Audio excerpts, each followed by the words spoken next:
Ok. Então, certo.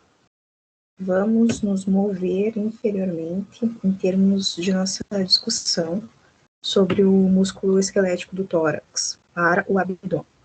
O músculo esquelético desempenha um papel importante em termos de abdômen. Mas antes de entrarmos nos músculos específicos aqui, vamos falar sobre o músculo que está entre o tórax e o abdômen. E esse é o seu diafragma. Todos nós provavelmente já ouvimos falar do nosso diafragma. Sabemos, em termos muito importantes, a respeito da respiração. Eu tenho aqui sua principal função, que a principal função é a inspiração, né, ou no caminho da respiração. Mas realmente quando você está falando sobre respiração, este é um músculo principal em termos de força, né, em termos de expiração, né. Então, esse é o único músculo, né, que desempenha um papel ativo na maior parte do tempo, que é o diafragma. Este é um dos músculos esqueléticos que tem um componente voluntário, mas também tem um componente involuntário. Então, você não está sempre pensando em termos de contrair, né, o seu diafragma para respirar.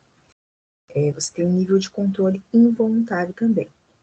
Vamos olhar para a dissecação real aqui.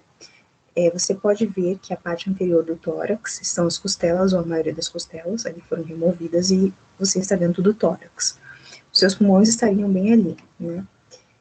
O coração estaria baixo ali, e aí você tem o músculo da cúpula dobrado.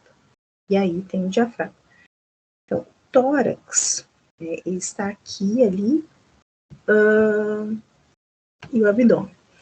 Se você removesse a região do peritônio, você estaria olhando para os seus intestinos. O fígado está escondido ali, né? Não sei se dá para ver pela flecha. E aí você tem o diafragma. Deixa eu ver se dá para...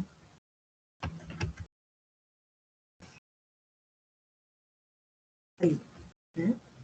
Então tem as marcações do que foram nomeadas, as estruturas nomeadas. Isso vai ser inervado pelo nervo frênico. Se você já ouviu a frasezinha C3, C4, C5, mantém o diafragma no trinco. Então, você tem os nervos espinhais, C3, C4 e C5, são porções que se juntam para inervar o diafragma.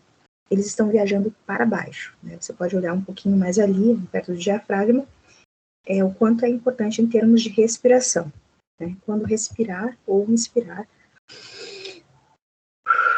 né? Inspirar, empurrar a parte central do diafragma para baixo, né? Então ele está se movendo, não só o diafragma, né, para baixo, mas também comprimindo as vísceras abdominais, certo? Então, esse é o músculo principal que está dividindo o tórax e o abdômen. Agora vamos falar sobre um músculo específico do abdômen. A chave aqui, e como podem ver, está em letras maiúsculas, é que não tem ossos. Okay? Vamos lá. Não tem ossos. Sem ossos, né?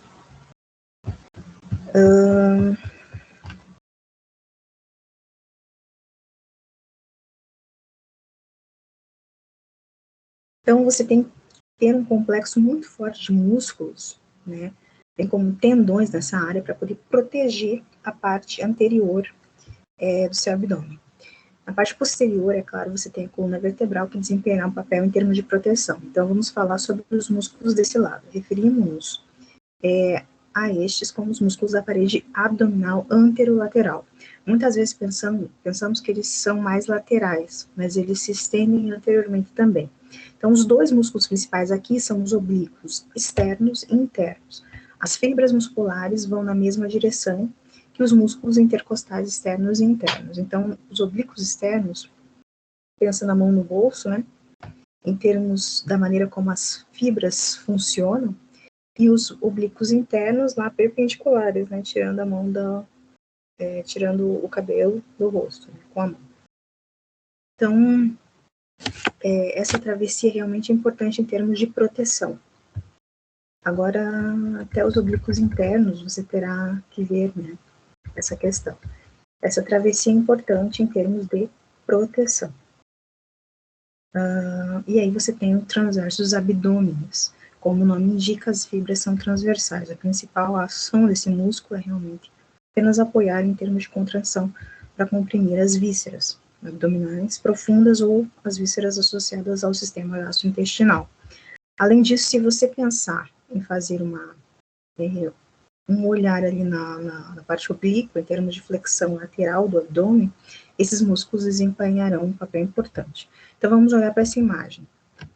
Vamos colocar. Vamos observar agora essa imagem.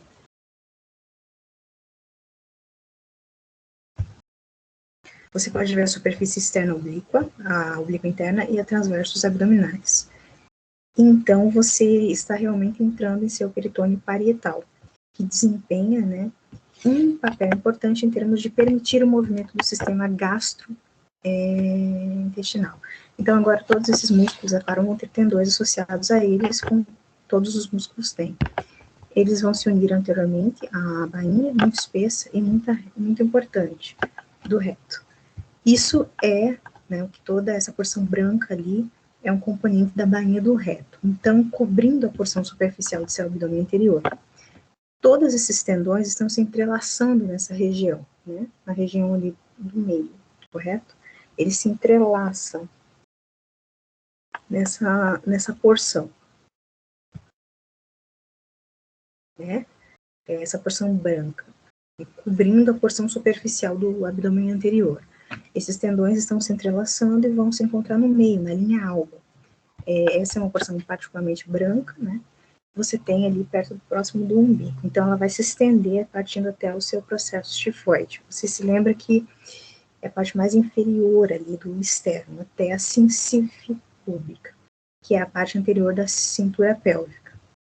Então, em termos de extensão, você tem isso. Agora, se você refletir na bainha do reto, que é o que está acontecendo ali, você está olhando para o seu músculo reto, e a bainha do reto está intacta, né? Agora, uma coisa que eu quero que você note em termos do reto abdominalis é que você tem o que é chamado de interseções tendinosas. Essas são porções do tendão que realmente ajudam a ancorar o reto abdominis na bainha do reto. Isso é o que daria a aparência de 6 a 8 pacotes, né, se esses músculos aumentassem nessa região, né, mais ou menos ali, na região do peitoral. Este é o principal, músculo principal em termos de flexão do tronco. Então, se você pensar numa crise típica, ou se você estiver sentando, ou se você estiver flexionando dessa forma, isso é o reto abdominais, realmente estaria desempenhando um papel mais semelhante aos músculos anterolaterais. Ele desempenhará um papel em termos de compressão das vísceras abdominais também. Isso é uma discussão em termos de abdômen e que será continuada posteriormente. Então, ali, a linha alba, ali você pode ver o reto abdominais, aí os pacotes, né, mais ou menos de 6 a 8 pacotes, que representariam essa porção ali dos músculos.